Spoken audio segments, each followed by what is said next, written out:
After the G7 summit, on the sidelines, President Trump and Prime Minister Narendra Modi had a meeting. President Trump से किसी reporter ने पूछा कि can you speak to the defense relations between India and USA? But President Trump कहते हैं we had a great relationship. We don't need any contract for that even. But if India were attacked, then we would be there to help them. Okay. And this is all happening after a week when 3 Indian sailors died. Point number one. Point number two, you were talking about contract.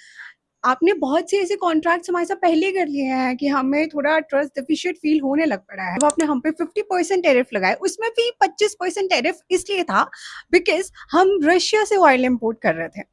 Okay sir, ये भी accept कर लिया, तो contract बनाओ ना बनाओ बराबर। I think now we don't even care.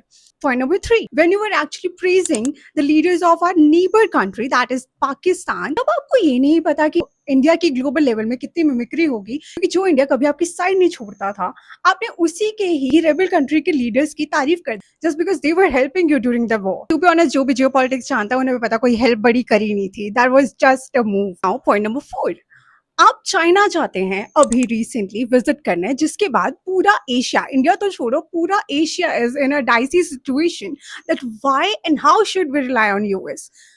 Now tell me sir, what kind of contract do you want? Because I don't think we even need contract right now. All my Indian leaders या फिर जो भी politics follow करते हैं, please understand, US में presidential system चलता है, India की तरह वहां पे पार्लियामेंट्री सिस्टम नहीं है। मतलब अगर ट्रम्प कुछ भी बोलते हैं किसी भी मीटिंग के दौरान, चाहे आपके कॉन्ट्रैक्ट भी साइन हो रहे हो, डजंट मैटर, यूएस में जब तक उसकी कैबिनेट अप्रूव ना कर ले, और प्रेसिडेंशियल सिस्टम के अकॉर्डिंग सेनेट और कांग्रेस के इलेक्शंस अलग होते हैं। इंडिया की तरह सिस्टम नहीं है कि मेजोरिटी उसी पार्टी का पीएम अपॉइंट कर देंगे, नहीं। यूएस में ये प्रोबेबिलिटी भी हो सकती है कि प्रेसिडेंट किसी और पार्टी का भी बन सकता है, और जो हाउस ऑफ रिप्रेजेंटेटिव्स है, that is the so called cabinet, वो किसी और पार्टी की भी हो सकती है। तो ideas and ideology can clash. So it is very important for you all to understand कि ट्रम्प अगर किसी कॉन्ट्रैक्ट को साइन भी कर रहे हैं, इट डजंट मैटर, क्योंकि कैबिनेट से वो अप्रूव बाद में होगा, और अगर कैबिनेट अप्रूव नहीं करेगी तो कोई कॉन्ट्रैक्ट होते ही नहीं है।